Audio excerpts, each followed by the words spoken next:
జిల్లాలోని అతి తక్కువ ధరలకి రత్నాలనందించే ఏకైక సంస్థ 6JVR. ఏలూరు జిల్లాలోని చింతలపూడిలో టీడీపీ అధినేత చంద్రబాబు రా కదిలిరా సభాస్థలి వద్ద కలకలం రేగింది. బాంబు స్క్వాడ్ తనిఖీలు చేపట్టారు. హెలీప్యాడ్ ప్రాంతంలో సిగ్నల్ బజర్ మోగడంతో అప్రమత్తమైన భద్రతా సిబ్బంది అక్కడ తవ్వకాలు చేపట్టారు. అనకాపల్లి జిల్లాలోని మాడుగుల సభను ముగించుకుని చంద్రబాబు చింతలపూడికి రావాల్సిందే.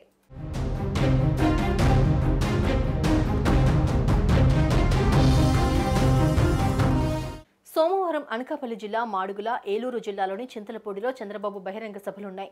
చింతలపూడి సభాస్థలి వద్ద బాంబ్ స్క్వాడ్ తనిఖీలు నిర్వహించింది. సభాస్థలి సమీపంలో ఉన్న హెలీప్యాడ్ వద్ద కూడా బాంబ్ స్క్వాడ్ తనిఖీలు నిర్వహించారు. తనిఖీలు నిర్వహిస్తూ ఉండగా ఒక్కసారిగా సిగ్నల్ బజర్ మోగడంతో బాంబ్ స్క్వాడ్ అధికారులు కంగుతిన్నారు. వెంటనే హెలీప్యాడ్ మధ్యలో తవ్వకాలు జరిపారు.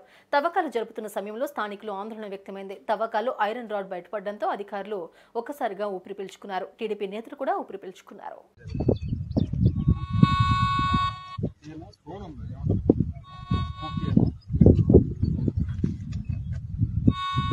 చింతలపూడి సభ వద్ద హెలీప్యాడ్పై తవ్వకాలు జరపడంతో చంద్రబాబు నాయుడు రావాల్సిన హెలికాప్టర్ ల్యాండ్ అవ్వడానికి తొలుత అధికారులు అనుమతులు మంజూరు చేయలేదు. అనకాపల్లిలో రా కదిలిరా సభను పూర్తి చేసుకుని వచ్చే సమయానికి హెలీప్యాడ్ను సిద్ధం చేసి చంద్రబాబు హెలికాప్టర్ ల్యాండింగ్కు అనుమతిస్తామని అధికారులు తెలిపారు.